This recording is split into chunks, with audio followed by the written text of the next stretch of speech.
Hello friends, स्वागत है आपके अपने YouTube channel online GK GS classes के एक और नए वीडियो में। आज जो है साइंस वालों के लिए केमिस्ट्री का मॉडल सेट का सॉल्यूशन लाया गया है। तो बहुत सारे कमेंट्स आ रहे थे जिस पे जो है हम वीडियोस बनाने का प्रयास भी कर रहे थे और आज जो है वो सफल भी रहा। केमिस्ट्री का वीडियोस सब्जेक्टिव का जो है आपके सामने है और इस वीडियो के देखने के बाद आप केमिस्ट्री को इतना आसान समझेंगे, आज तक कभी भी ऐसा केमिस्ट्री आप नहीं पढ़े होंगे। तो मेरा तबीयत ख़राब है फिर भी आप लोगों के सामने आज आए हैं, उसके पीछे रीजंस क्या है जानते हैं?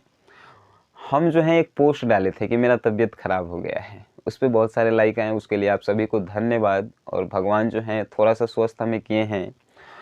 तो उसी समय जब डाल रहे थे तो एक वीडियो जो है मेरे सामने आया, उसमें जो है बहुत सारे यूट्यूबर्स जो हैं क्या कर रहे हैं कि मेरा ई पेड कोर्स खरीदिए, ई पेड कोर्स खरीदिए, हाई खरीदिए, हाउ खरीदिए, हाउ बूस्टर एग्ज़ाम जाके दीजिए, हाई दीजिए। ये सब क्या है? आप जो है एक के महीना में करोड़पति बनना चाहते हैं। विद्यार्थियों के पास तक खाने के लिए पैसा नहीं है, आपका पेड कोर्स कैसे खरीदेगा बताइए?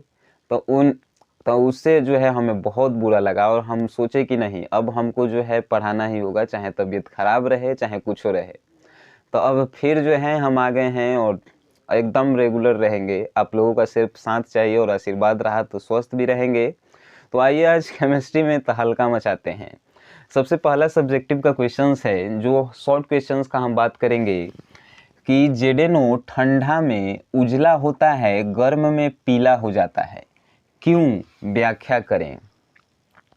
तो ठंडा में उजला होता है और गर्म में जेडेनो पीला हो जाता है, जानते हैं क्या है? मान के चले कोई ठंडा जो है, ठंडा में आदमी सिकुड़ल रहता है। सिकुड़ल कहने का मतलब कि एकदम सिकुड़ के रहता है। तो सिकुड़ के रहेगा तो उसके अंदर जो है कोई जगह तो नहीं रहेगा, जगह नहीं रहेगा तो हवा हुआ जाएगा नहीं। तो जेडेनो जो है ठंडा में सिकुड़ल रहता है, जिसके कारण उसमें जो है इलेक्ट्रॉन उपस्थित नहीं हो पाते हैं, जिसके कारण वो उजला दिखाई देते हैं। लेकिन जब जेडेनो को गर्म किया जाता है, यानी कि गर्मी के दिनों में, तब वो जो है सिकुड़ता नहीं है, फैल जाता है। जैसे कि गर्मी के दिन में हमने के कैसे एकदम फैल के चलते हैं, तो इसे जेडेनो फैल जाता है। जब फैल जाता है तो उसमें कुछ परमाणु यानी कि इलेक्ट्रॉन जो हैं उसमें उपस्थित होते हैं, और जब इलेक्ट्रॉन उपस्थित होते हैं तो वे श्वेत प्रकाश के विभिन्न रंगों को अपने अंदर अवशोषित कर लेते हैं। यानी कि अपने अंदर वो जो है इलेक्ट्रॉन श्वेत प्रकाश के अलग अलग रंगों को जो है ग्रहण कर लेते हैं, जिसके कारण जो है गर्मी में जेडेनो का पीला दिखाई देता है। समझ गए? अगर आप समझ गए तो इसका आंसर जो है एक कॉपी में लिखिए और उसके बाद इंस्टाग्राम पे हमें मैसेज कीजिए कि देखिए कैसे लिखे हैं। अगर आप किसी चीज़ का जो है आंसर समझ जाते हैं तो उसके बाद जो है आप उसका आसानी से लिख सकते हैं। एक बात और कि आप लोगों का बहुत सारा कमेंट आ रहा है कि फिजिक्स केमिस्ट्री का जो है ऑब्जेक्टिव लाया जाए, तो ऑब्जेक्टिव का भी व्यवस्था हम कर दिए हैं। हमारे गुरु जिनसे हम पढ़े हैं उनसे थोड़ा सा हमने रिक्वेस्ट किया कि हमें तो आप पढ़ा ही दिए, सफल बना ही दिए, हमारे छात्रों को भी जो है थोड़ा सफल बनाया जाए। तो हम उनसे रिक्वेस्ट किए कि सर ऑब्जेक्टिव बनाया जाए, तो वो भी जो है हमारे बात को माने। इसके लिए उनको दिल से धन्यवाद। और वो जो हैं आपके लिए ऑब्जेक्टिव फिजिक्स का तैयार किए हुए हैं, तो उसका लिंक जो है वीडियो के डिस्क्रिप्शन में है, और वो जाकर देखिए। अगर आपको अच्छा लगता है तो आप बहुत बेटर है, अगर ख़राब लगता है तो हमें आप बताइए, और अच्छा लगता है तो मेरे तरफ से उनको जो है थैंक यू एक बार ज़रूर बोल दीजिएगा। चलिए नेक्स्ट वीडियोस जो है हम लेते हैं। नेक्स्ट क्वेश्चन, एन गोलों के सीमित पैकिंग में कितने अष्टफलक और कितने चतुष्फलक रिक्तियाँ होती है? अब बताइए का लिखल है या एन। अब एन गोलों के सीमित पैकिंग में कितने अष्टफलक और कितने चतुष्फलक रिक्तियाँ होती है? तो जब एन होगा, एन अष्टफलक है, जितना अष्टफलक होता है ओकरा से 2 गुना जो है चतुष्फलक होता है। तो क्या कह रहा है कि एन गोलों में सीमित पैकिंग में कितने अष्टफलक? तो एन अष्टफलक है, अष्टफलक एन है, तो चतुष्फलक कितना होगा? तो चतुष्फलक जो है 2n होगा, है कि नहीं? मान के चलिए कि अष्टफलक जो है 4 गो है, एन के मान 4, तो चतुष्फलक के कितना मान होगा? 4 दूना 8, है कि नहीं? जितना अष्टफलक होता है ने ओकरे जो है 2 गुना चतुष्फलक होता है। याद रखिएगा, आधा नहीं 2 गुना होता है चतुष्फलक। ये सब जो है आसान प्रश्न है। नेक्स्ट जो है विलयता। विलयता संबंधी हेनरी का नियम क्या था उसको बताइए। तो विलेयता संबंधी जो है हेनरी का हम नियम लेते हैं, तो थोड़ा समझिएगा हेनरी का नियम। हेनरी का नियम लिखेंगे और उसके बाद उसमें डैश देंगे और लिखना का स्टार्ट करेंगे। तो किसी द्रव्य में किसी गैस का आरोपित दाब उस द्रव्य के आंशिक दाब के समानुपाती होता है। ये किताबी परिभाषा, लेकिन किताबी परिभाषा हमरा ने समझ में आया तो तू लोग के का समझ में आएगा तनी हमनी के अपन भाषा में। जैसे कि कोई द्रव्य में जो है अलग से कोई हम गैस मिलाते हैं, तो वो वाला गैस आ जो ओकर अंदर गैस आंशिक गैस रहता है वो बाहर वाला गैस के एकदम समान अनुपात में होता है, यानी कि लगभग बराबर होता है। यानी कि कैसे लिखेंगे, किसी द्रव्य पर आरोपित गैस उस द्रव्य में उपस्थित आंशिक गैस के समानुपाती होता है। जैसे एग्जांपल में हम लेते हैं कि आरोपित गैस जो है P, उसको मान लेते हैं, ठीक है। आरोपित गैस को हम लोग P मान लेते हैं और जो उसके अंदर गैस है उसको जो है हम X मान लेते हैं। तो समानुपाती का सिंबल क्या है, तो ऐसे समानुपाती का सिंबल है, तो P समानुपाती क्या हो गया, X हो गया। अब X को P समानुपाती X, तो समझ गए किसी द्रव्य पे आरोपित दाब उस द्रव्य के अंदर जो आंशिक दाब होता है उसके समानुपाती होता है। अगर आपको समझ में आया है तो इसको कॉपी पे आप एक बार नोट डाउन कर सकते हैं, ठीक है। नेक्स्ट है कि परासरण एवं परासरण दाब को परिभाषित करें। अब परासरण मतलब जानते हैं क्या होता है, फैलना होता है। फैलना मतलब जैसे कि बैठल हैं हमनी के एकदम पसर के सूत गए, तो कैसे कहता है सब कि एकदम पसर के सूत गए, यानी परासरण फैल के सूत गए है, समझ गए। तो परासरण अगर केमिस्ट्री में कहा जाए तो उसके बारे में थोड़ा हम समझते हैं। यानी कि वैसा विधि जब तनु विलयन जो है अर्ध पारगम्य झिल्ली को पार करके सांद्र विलयन में चला जाता है, तो उसी विधि को परासरण कहते हैं। एग्जाम्पल समझिए थोड़ा एग्जाम्पल, जैसे कि हम लेते हैं एक बाल्टी लेते हैं, ओकरा में जो है 2 विलयन डालल है, ठीक है। ई जो है अर्ध पारगम्य झिल्ली है। अर्ध पारगम्य झिल्ली कहने का मतलब कि छन्नी छाने वाला जगह से चायवा छानल जाता है, तो एक दिन मान के चले कि तनु विलयन है। तनु विलयन केकरा कहते हैं और सांद्र विलयन केकरा कहते हैं, तनी एकरो जान लीजिए। वैसा विलयन जिसमें विलायक ज़्यादा होता है और विलेय कम होता है ओकरा तनु विलयन कहते हैं, और वैसा विलयन जिसमें विलायक कम होता है और विलेय ज़्यादा होता है उसे सांद्र विलयन कहते हैं। तनी एग्जाम्पल समझिए, जैसे कि जब जिलेबी बनता है तो ओकरा रस देखिएगा वो तो एकदम गाढ़ा होता है, तो वो सांद्र विलयन हो गया, काहे कि ओकरा में चीनी ज़्यादा रहता है पानी कम, यानी कि विलेय। अब विलेय को थोड़ा परिभाषित करते हैं, तो जो विलयन में घुल जाता है उसे विलेय कहते हैं, और जो विलेय को अपने अंदर घुला लेता है उसे विलायक कहते हैं। तो सांद्र विलयन के उदाहरण जो जिलेबी के रसवा है वो हो गया, और तनु विलयन के उदाहरण चीनी और पानी के शरबत। चीनी कम रहता है, पानी ज़्यादा रहता है, ठीक है, तो तनु विलयन हो गया। तब जो है तनु विलयन अर्ध पारगम्य झिल्ली को पार करके, यानी हेकरा पार करके, या जब हेकरा में चल जाता है हेकरा में सांद्र विलयन में, तो उसी को क्या कहते हैं, परासरण कहते हैं। जब किसी विलयन में तनु विलयन अर्ध पारगम्य झिल्ली को पार करके कहाँ चला जाता है, तो सांद्र विलयन में, उसी को कहते हैं परासरण कहते हैं। इतनों ने याद रहे, तब विलेय जो है अर्ध पारगम्य झिल्ली को पार करके विलायक में चला जाता है, उसी को क्या कहते हैं, बताइए आप। परासरण कहते हैं यार। अब नेक्स्ट है कि परासरण दाब जो है किसे कहते हैं। अब परासरण दाब केकरा कहते हैं, तो तनी मनी समझिए। परासरण पे जो दाब लगता है, यानी परासरण पे जो दाब लगता है जिससे परासरण की क्रिया को तेजी या कम करता है, उसी को परासरण दाब कहते हैं। कहे का मतलब समझ गए। जैसे कि तनु विलयन सांद्र विलयन में जा रहा है, एकरा हमनी के ठेल रहे हैं। ठेल कहने का मतलब ओकरा दबा रहे हैं, दबा के करे जबरदस्ती कर रहे हैं जाओ, तो जो बाहरी दाब लग रहा है ना उसी को परासरणी दाब कहते हैं। यानी परासरण पर लगे बाहरी दाब को ही प्रासरणी दाब कहते हैं। आसान भाषा में है, एकर परिभाषा अगर समझ गए तो अपनों भाषा में कुछ लिख सकते हैं। अब नेक्स्ट बात करते हैं कि विशिष्ट चालकता किसे कहते हैं। चलिए आइए एक तनी समझते हैं। विशिष्ट चालकता, प्रतिरोध जानते हैं। प्रतिरोध मतलब होता है रुकावट, यानी विद्युत धारा प्रवाह होता है तो ओकरा बीच में एगो रुकावट होता है जेकरा प्रतिरोध कहल जाता है। प्रतिरोध के सूचित केकरा से कहल जाता है कमेंट बॉक्स में बताइए। अब जो है प्रतिरोध है तब विशिष्ट चालकत्व है, तब विशिष्ट प्रतिरोध है, यानी कि विशिष्ट प्रतिरोध के उल्टा को विशिष्ट चालकत्व कहते हैं। यानी विशिष्ट प्रतिरोध के व्युत्क्रम को, व्युत्क्रम मतलब उल्टा होता है, तब विशिष्ट प्रतिरोध के व्युत्क्रम को यानी कि उल्टा को क्या कहते हैं तब विशिष्ट चालकता कहते हैं। अब बताइए चालकता के SI यूनिट जो है ओम होता है, तो एकर उल्टा क्या होगा, ओम के उल्टा क्या होगा, ओम इनवर्स होगा। ओम इनवर्स है कि नहीं।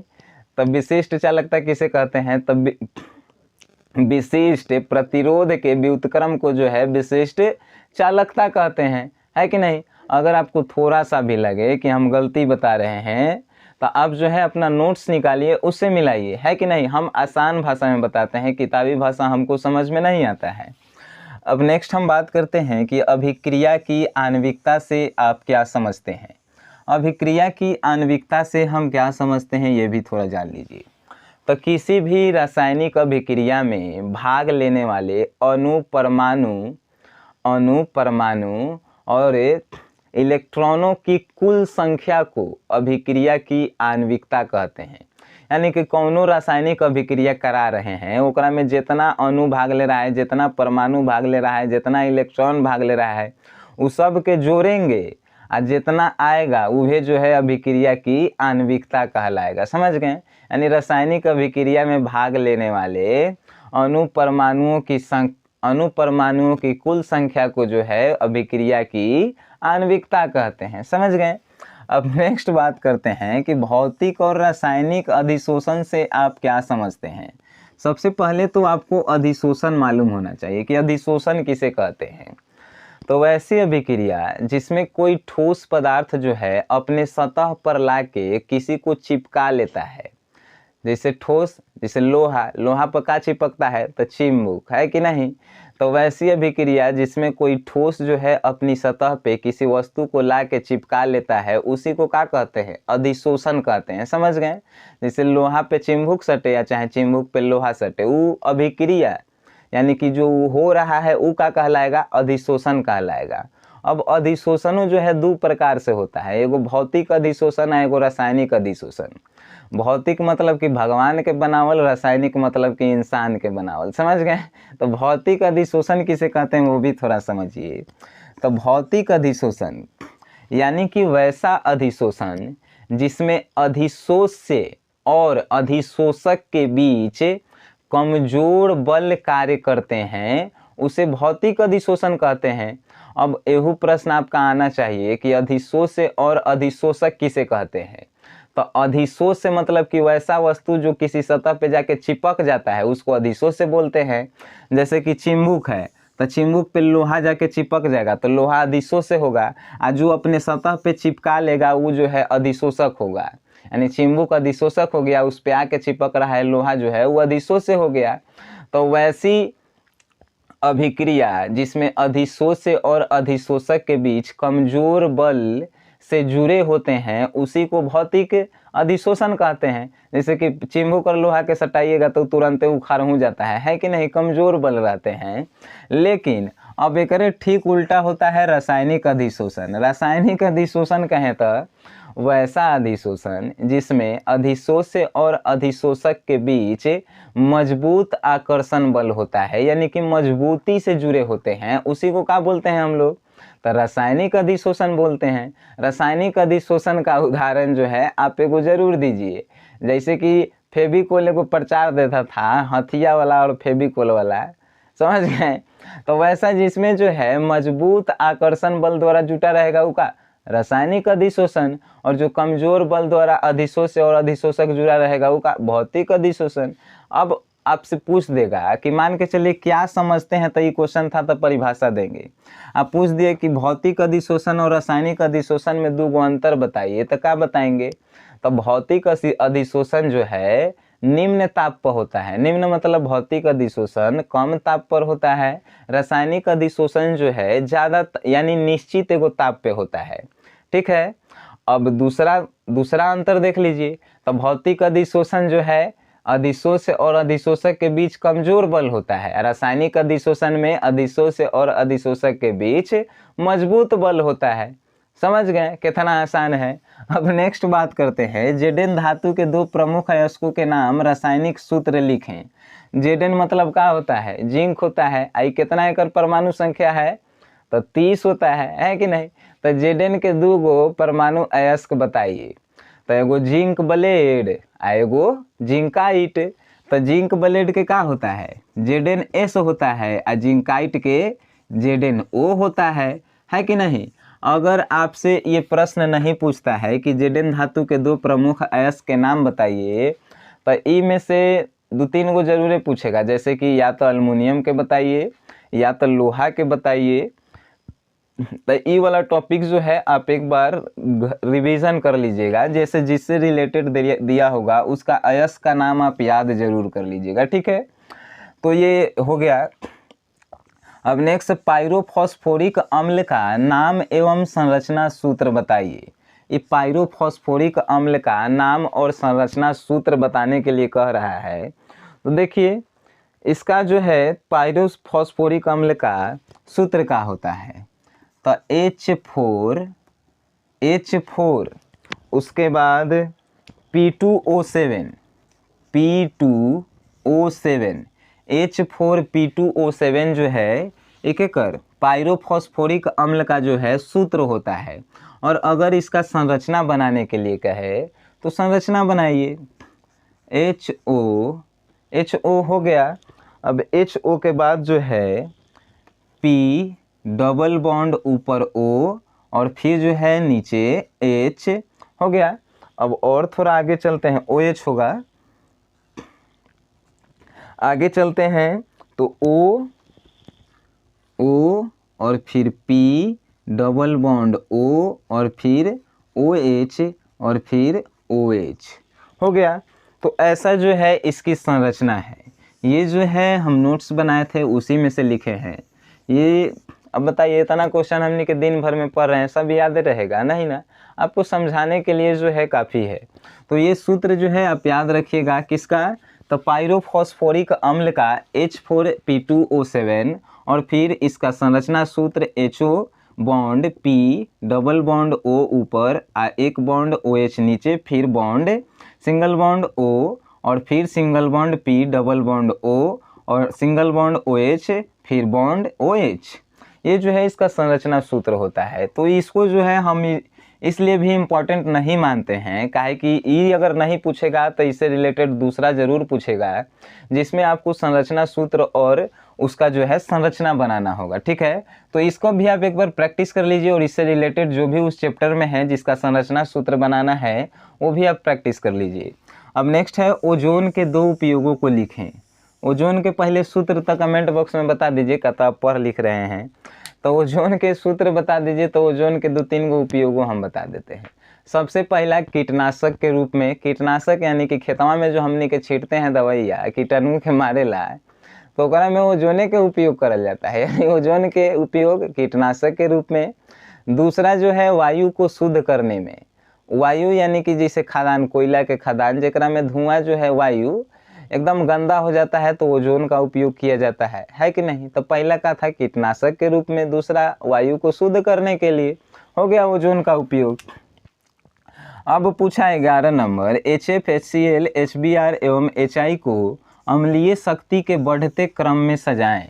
यानी HF, HCl, HBr एवं HI को अम्लीय शक्ति के बढ़ते क्रम में सजाएं, यानी कि बताना है कि सबसे बरियार इन चारों में से कौन है, उससे कमज़ोर कौन है और इससे कमज़ोर कौन है। तो आई जो देले हैं नु भाई, यही जो है लाइन एकदम ऐसे लिख देना है, जैसे कि HF कमज़ोर है केकरा से? HCl से। HCl कमज़ोर है केकरा से?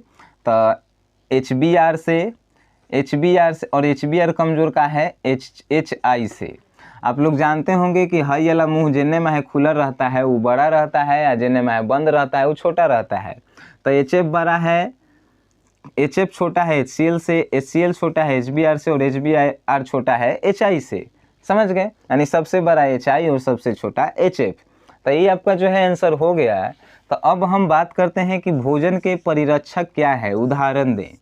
परिरक्षक मतलब क्या होता है, यानी कि रक्षा करने वाले, यानी कि वैसा विधि जिसके तहत जो है भोजन को सड़ने गलने से बचाया जाता है, उसी को जो है परिरक्षक विधि कहते हैं। जैसे कि भोजन में जीवाणु कीटाणु को लगने से बचाया जाता है। जैसे कि भोजन 2-4 दिन रख दिया जाए तो उस पर जो है कीड़ा मकोड़ा लग जाता है, तो उसी को बचाने के लिए जो विधि अपनाया जाता है उसी को क्या कहते हैं, परिरक्षक कहते हैं, है कि नहीं।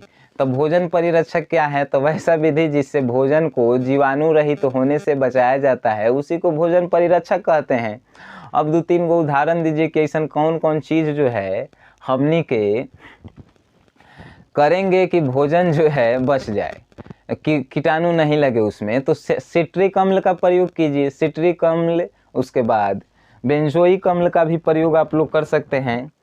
बेंजोइक नहीं, सोडियम बेंजोएट अम्ल, सोडियम बेंजोएट अम्ल और सिट्रिक अम्ल का प्रयोग आप लोग कर सकते हैं भोजन को परीक्षक करने में। ठीक है, तो आप ये भी क्वेश्चंस जो है समझ गए होंगे। अब नेक्स्ट हम बात करते हैं 13 नंबर, निम्नलिखित के एक एक उपयोग बताएं। पैरासीटामोल और टिंचर आयोडीन। इतना आसान है नो कि नाम मत लीजिए। पैरासीटामोल जरा हमने के घरे थोड़ा मानी दर्द हो जाता है, थोड़ा मानी बुखार हो जाता है, तो पैरासीटामोल का उपयोग करते हैं, है कि नहीं। तो पैरासीटामोल का उपयोग का थोड़ा सा दर्द और थोड़े बुखार को दूर करने में पैरासीटामोल का उपयोग किया जाता है। टिंचर आयोडीन का उपयोग कहाँ किया जाता है, तो हमने के घाव हुआ हो जाता है, जो पाउडरवा लगाते हैं वो करे टिंचर आयोडीन कहल जाता है।